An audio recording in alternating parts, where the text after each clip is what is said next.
everyone, my name is Laura Landers. I'm an AmeriCorps member with the Arkansas Reads program. The Literacy Council where I volunteer is the Ozark Foothills Literacy Project, OFLP for short. I hope you will join me each week in reading and discussing a book, one chapter at a time. Feel free to discuss in the comments. All I ask is that we keep it friendly. Also, please click on the registration link in the description box below and fill out the form to become an official member of the YouTube Book Club. Heroes of America Illustrated Lives. Clara Barton and the American Red Cross by Eve Marco. Chapter illustrations by Pablo Marcos. Cover illustration by Jordi Torres. To start from Chapter 1, click the link in the description box below. Chapter 8. A place called Chantilly. 2 months passed, the longest 2 months in Clara Barton's life. Clara stood on a hilltop. It was nighttime. She'd lost track of the hour. In the surrounding darkness, she could see nothing, but she could hear well enough. What she heard were the sickening moans and cries of the wounded. Wounded soldiers lay everywhere, on slopes and in gullies, beneath the trees and on the grass. The entire hillside was covered with them.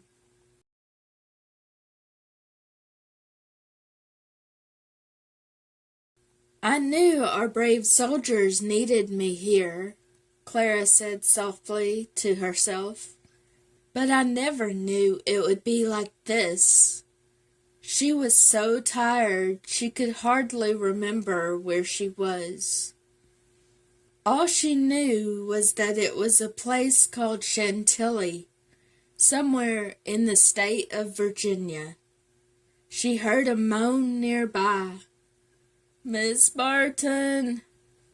Quickly, she went back to work. She had bread in one bag slung over her shoulder and held a big bucket of soup in her other hand. She also held a candle to light her way. She bent down and gently lifted up the wounded soldier's head, dipping a slice of bread in the soup and putting it in his mouth. "God bless you," he said to her, looking up at the beautiful face of the woman bending over him.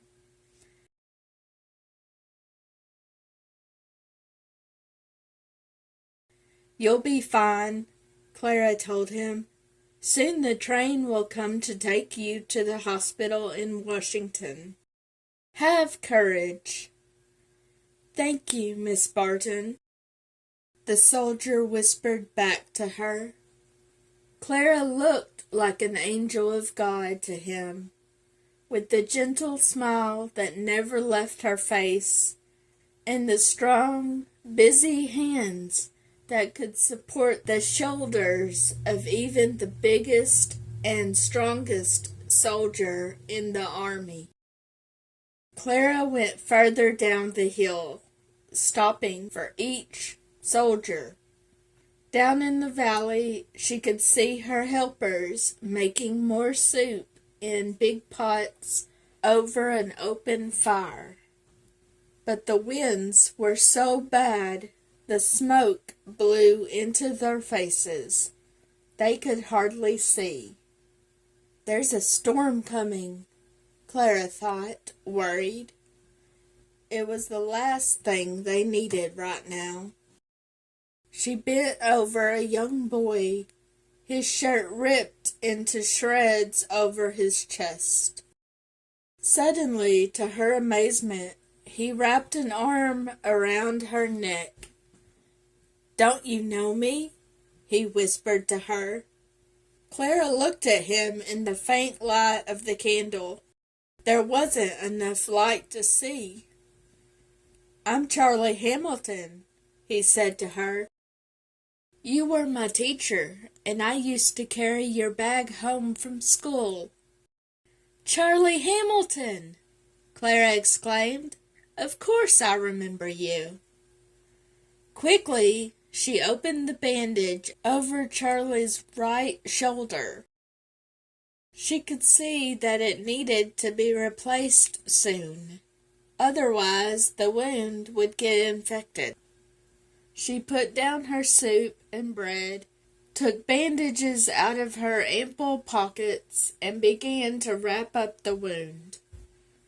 "Tell me the truth, Miss Barton," Charlie said to her when she finished. Clara bent low over him. "Am I going to make it, Miss Barton? Please tell me the truth." Clara felt tears come into her eyes. She took a deep breath and made a big effort, and the tears didn't come. "Yes, Charlie," she said in a tender voice. "I believe you will make it. You will live. But if you want the full truth, I'm afraid you won't be able to carry my bag again with your right arm. You might not be able to carry anything with that arm any more.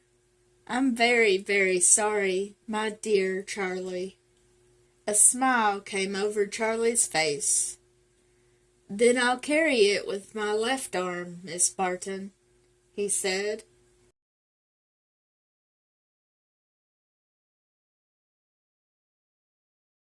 Clara laughed with him and kissed him on the cheek before laying his head gently down on the ground again. How courageous he was! How gallant and strong and patient! He was one of her children, the young pupils she had taught years ago in Massachusetts. Who would have thought she would meet those same children, now grown up, here on the fields of battle? She continued on her way, bending over wounded soldiers, dipping bread into the soup and putting it into their mouths. She put socks and slippers on their cold, wet feet and wrapped them in blankets to keep them warm in the cold night air. How grateful they were for every little thing! Time and again they looked into her eyes and said, "God bless you, Miss Barton." In the morning the wounded would be put on a train to be taken to a hospital in Washington. It would be at least 24 hours before they were treated. If not for the nursing they received from Clara Barton, most of these soldiers wouldn't have been alive by the time the trains reached Washington. "Miss Barton!" She looked up and saw a doctor coming up the hill with a candle, looking for her.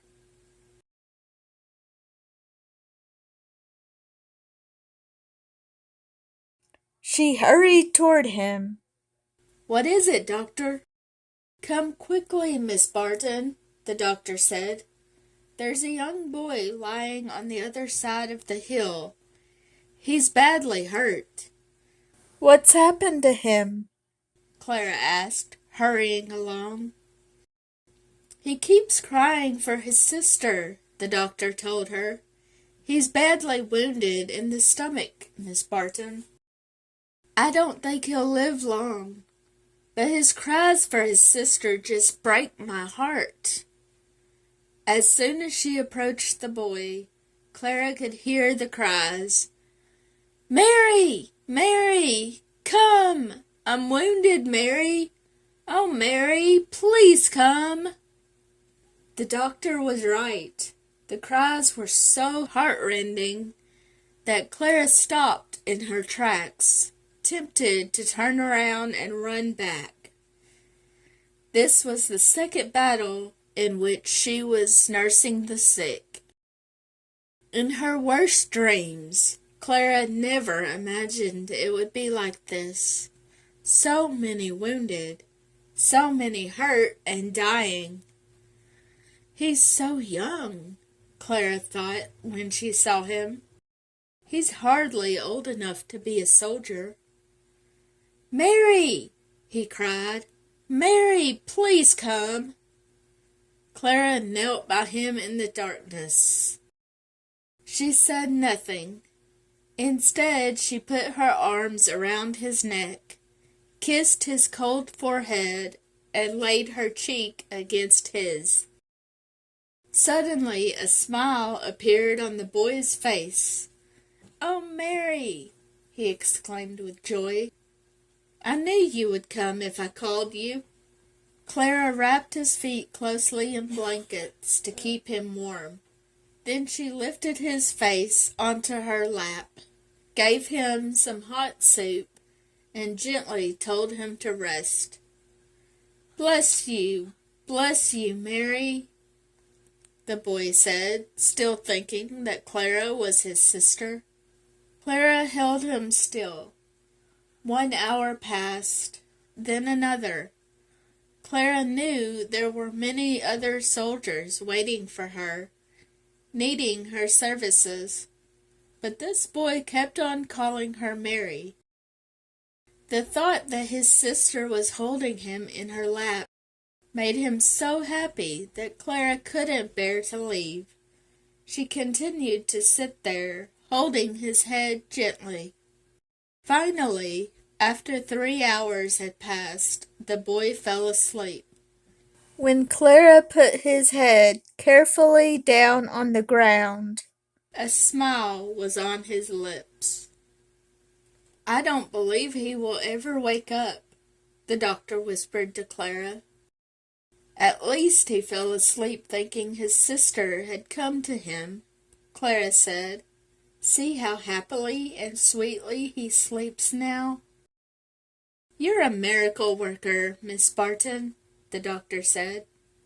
"Not a miracle worker, doctor," Clara answered. "I can't save that boy's life. But at least I can help him die with less pain and with more peace."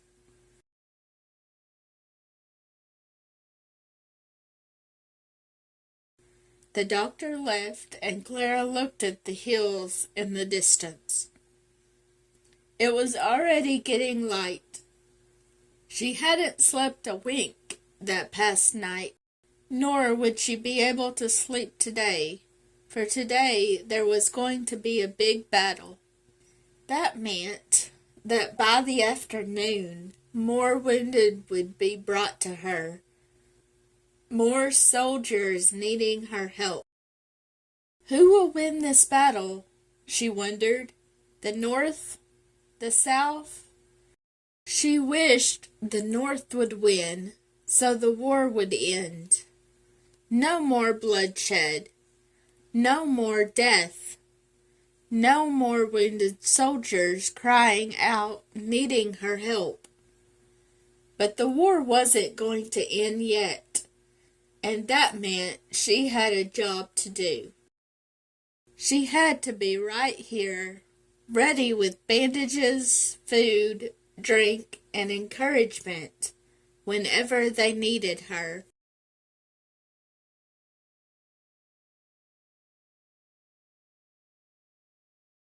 Clara Barton, Chapter 8, Discussion Questions.